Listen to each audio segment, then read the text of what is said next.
Hey guys, welcome back to my channel. अगर आपने इस ड्रामे का पहले की एपिसोड नहीं देख रखे तो मेरा सजेशन है कि आप जाके पहले उसे देख लें, नहीं तो आगे का एपिसोड आपको समझ में नहीं आएगा। तो लेट्स स्टार्ट दिस वीडियो। इस एपिसोड की शुरुआत में हम एक बस को देखते हैं जिसमें टाओ और बैंग बैठे हुए थे और टाओ इधर उधर देख रही होती है। तभी उसी बस में एक लड़की चढ़ती है और जाके अपनी सीट पर बैठ जाती है। टाओ उसे देखते ही खड़ी हो जाती है और उसके पीछे पीछे जाने लग जाती है। उसके पास जाके पूछती है कि तुम हमेशा बस नंबर 45 ही लेते हो? तो लड़की बोलती कि हाँ, मैं हमेशा से बस नंबर 45 ही लेती हूँ। क्या हो गया? तो आंटी बोलती है कहीं तुम्हें इस बस में कोई हैरेस तो नहीं करा ना, मुझे बता दो सही सही। लड़की ये बात सुनकर बहुत ज़्यादा डरने लग जाती है और वो आंटी से बोलती है कि आंटी ऐसा कुछ भी नहीं, आप मेरे पीछे ऐसे क्यों पर रखे हो। और वो ड्राइवर के पास चली जाती है और बोलती है कि ये मेरे साथ क्या करिए। फिर बैंक उसको पीछे खींचते हुए ले लेता है, बोलता है टाओ को ऐसा नहीं करने के लिए।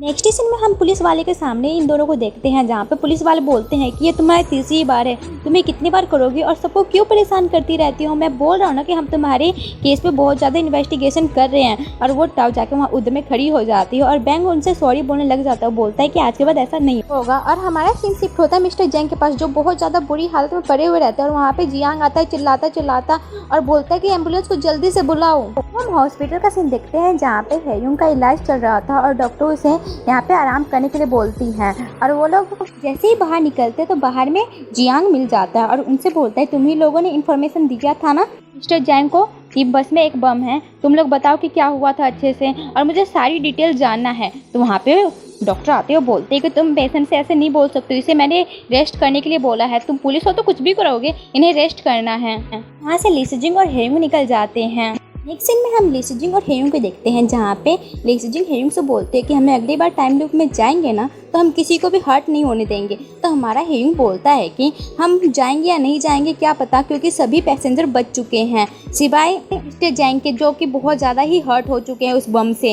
ली सिजिंग वही 5 साल पहले वाला वीडियोस ढूंढने लग जाती है। तो उसके हाथ में एक वीडियो लगता है जिसमें मैंग बाहर निकलने की कोशिश कर रही होती है बस से। वो जाके ये सब हेयुंग को भी दिखाती है और बोलती है कि कितनी ज़्यादा चाहती है कि वो बस से बाहर निकल जाए, लेकिन ये चाहती क्यों है कि वो बस से बाहर निकल जाए? अभी तो स्टॉप भी नहीं आया हुआ है, ये कुछ गड़बड़ हो रहा है बस में। ली सिजिंग हेयुंग से बोलती है कि हमें इसका पता करना ही पड़ेगा कि मैंग बस से बाहर क्यों निकलना चाहती थी।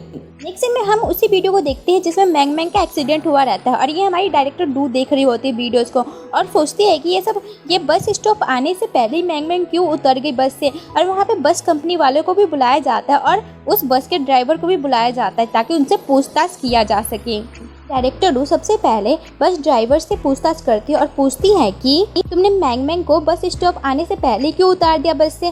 तो ड्राइवर बोलता है कि वो बहुत ज़्यादा ही जिद कर रही थी कि वो बस से उतरना चाहती है और मेरा हाथ भी पकड़ लिया था और मुझे तो बस भी चलाने में नहीं बन रहा था, इसलिए मैंने उसे जाने दे दिया। लेकिन मैं मना कर रहा था कि बस स्टॉप आने पर ही तुम्हें जाने दूंगा, लेकिन वो बार बार बोलती जा रही थी, इसीलिए मैंने उसे उतार दिया वहाँ पे। मुझे क्या पता था कि उसका एक्सीडेंट हो जाएगा, इसमें मेरा कोई हाथ नहीं है, मैं तो उसे बचाना चाहता था लेकिन कुछ नहीं कर पाया।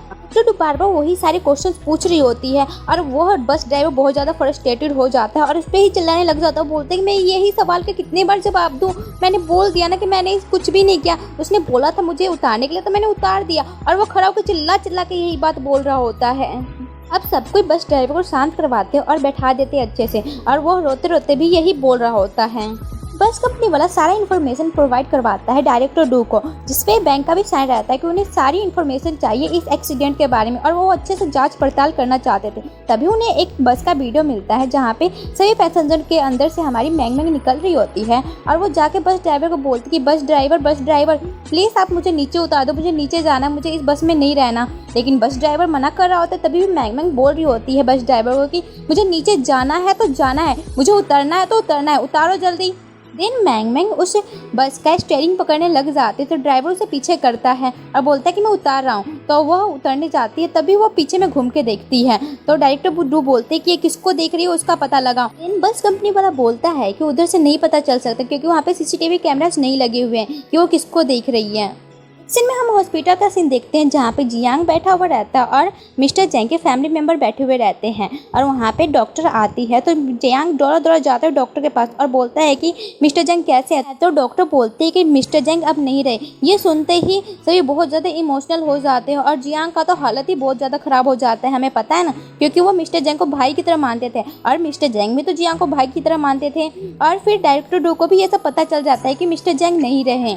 यहाँ पे भी थोड़ा इमोशनल सीन बन जाता है, क्योंकि मिस्टर जैंग इनके साथ बहुत सालों से काम कर रहे थे, तो कोई भी इमोशनल हो सकता है। इधर में हम जियांग को देखते हैं जिसका हालत बहुत ज़्यादा ख़राब होता है और वो मिस्टर जैंग के बारे में ही सोचता जा रहा होता है। दिन जियांग जाता है सीधा ली सिजिंग और हेयुंग के पास, जहाँ पे जाते ही ली सिजिंग पूछती है कि मिस्टर जैंग कैसे हैं, तो जियांग बोलता है कि वो अब नहीं रहे। यांग उन लोगों से बोलता है कि मुझे सभी चीज़ जानना है, उस बस के बारे में, बम के बारे में, और तुम्हें मिस्टर जंग का कैसे नंबर पता है वो भी जानना है। तो ली सिजिंग बोलती है कि हम बता तो देंगे, लेकिन क्या आप हमारा बिलीव कर पाओगे। तो जियांग बोलता है कि हाँ मैं करूँगा। तभी उसके कलीग्स आ जाते हैं और वहाँ से जियांग को ले जाते हैं और जियांग को समझाते हैं कि हम यहाँ पे पेशेंट से बातें नहीं कर सकते, कोई भी इन्फॉर्मेशन नहीं जान सकते। इनमें हम ड्राइवर बैंक को देखते हैं जो पुलिस स्टेशन में बैठे हुए रहते हैं और उनसे पूछताछ किया जा रहा होता है और मिस्टर बैंक खाली टाओ के बारे में ही पूछ रहे होते हैं और बोलते हैं कि टाओ कैसी है। इधर में हम टाओ को देखते हैं जहाँ पे सभी कोई उससे भी पूछताछ कर रहे होते हैं, लेकिन हमारी टाओ तो कुछ भी बोलने से रही। येजी टाओ को मैंगमेंग का इन्वेस्टिगेशन रिपोर्ट दिखाते हैं और बोलती है कि हम तुम्हारी बेटी के ना अच्छे से जांच पड़ताल कर रहे हैं और इसमें कौन गुनहगार है हम जल्दी ही पता लगा लेंगे। अब टाओ उन लोगों से बोलती है कि वो जो बम प्लानिंग था ना वो सारा काम मेरा था, मैं ही बस में बम ले गई और मैंने ही वो बम को अच्छे से फिट किया था, इसमें बैंक की कोई गलती नहीं था। सीन में हम डायरेक्टर डो को बैंक के पास आते हुए देखते हैं और उनसे बोलती है कि हम तुम्हारी बेटी के बहुत ही अच्छे से जांच पड़ताल कर रहे हैं कि उसके एक्सीडेंट में कौन गुनहगार है, तो तुम ना अच्छे से इस बम प्लानिंग के बारे में बता दो। तो वह बोलता है कि ये सारा काम मेरा है, मैंने ही बम बनाया और मैं ही प्लान करके उसमें ले गया था, इसमें टाओ की कोई गलती नहीं था। डायरेक्टर डू बैंक से बोलती है कि तुम अपने आप को गिल्टी मानते हो ना, क्योंकि तुम्हें मैंग ने लास्ट कॉल किया था अपनी हेल्प के लिए और तुमने उसकी हेल्प नहीं कर पाई। तो बैंक बोलता है कि हाँ मैं वही लास्ट पर्सन हूँ, इसीलिए तो मैं उसकी हेल्प नहीं कर पाया। अगर मैं वो फ़ोन उठा लेता तो मेरी बेटी आज मेरे पास ही होती। पता है आपको, मेरी बेटी ने आज तक किसी को भी हर्ट नहीं किया था, बस वो 20 साल की थी, इतनी जल्दी कोई जा सकता है। और बहुत ज़्यादा ही इमोशनल सीन होता है ये। डायरेक्टर डू बैंक को प्रॉमिस करती है कि हम इस केस की अच्छे से इन्वेस्टिगेशन करेंगे और वो उसे थैंक यू भी बोलते हैं और सॉरी भी बोलते हैं इस काम के लिए। हम 5 साल पहले का सीन देखते हैं जहाँ पे बैंक एक ट्रक को चलाता है और उस ट्रक में एक उसका हेल्प करने के लिए एक आदमी भी होता है और वो दोनों बहुत अच्छे से काम कर रहे होते हैं और वो अपने काम पे निकल जाते हैं और उसके निकलते ही मैंग का कॉल आने लग जाता है और ये कॉल वो लोग नहीं देख पाते हैं। वो लोग बातें करते करते अपने काम की तरफ चले जाते हैं, तभी भी दूसरा कॉल आ रहा होता है, लेकिन वो भी कॉल वो नहीं सुन पाते हैं। ये कॉल का टाइमिंग 1:42 था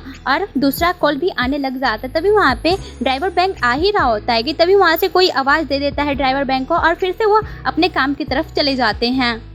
दिन में हम मैंग की सारी चीज़ों को देखते हैं जहाँ पे टॉप बैठे रहते हैं और वहाँ पे बैंक भी आता है और वो लोग बस कंपनी के अंदर रहते हैं और बैंक उनसे पूछता है कि यहाँ पे हुआ क्या है, हमें क्यों बुलाया गया है। तो वो बोलता है कि आपके बेटे का एक्सीडेंट हो गया है जिसमें उसकी मौत हो गई है। ये सुनते ही बैंक को बहुत बड़ा झटका लगता है और बस कंपनी वाले बोलते हैं कि आपको जुर्माना चाहिए या इसको अच्छे से इन्वेस्टिगेट करवाना है। तो टॉप बोलती है कि हमें कुछ भी जुर्माना नहीं चाहिए, मुझे ये पता करना है कि मेरी बेटी क्यों बस से उतरी थी, क्या रीज़न था कि वो उतरी थी। और फिर वो उस पर फॉर्म पे साइन कर देते हैं और बोलते हैं कि मुझे ये पता करना है। नेक्स्ट में हम टॉप को वॉशरूम में देखते हैं जहाँ पे वो बहुत ज़्यादा ही डिप्रेशन में रहती है और सोच रही होती है कि मेरी बेटी ने बस से क्यों उतरा था। तभी उसे कुछ आवाज़ आने लग जाता है और वो आवाज़ को सुनती है तो उसकी बेटी के बारे में ही बात कर रहे थे कि वो लड़की जब बस से उतरी थी ना तो मुझे लगता है ना किसी ने उसको मोलेस्ट किया था और किसी ने पोस्ट कर रखा है इंटरनेट पे, तुमने देखा है। और वो उस आवाज़ को सुनते हुए उसके पीछे पीछे जाने लग जाती है। वो जाके सभी वॉशरूम का दरवाज़ा खोलती है लेकिन कोई भी वहाँ पे नहीं मिलता है। अब हम टाओ को बस स्टॉप पे खड़े हुए देखते हैं जहाँ पे बस नंबर 45 आता है।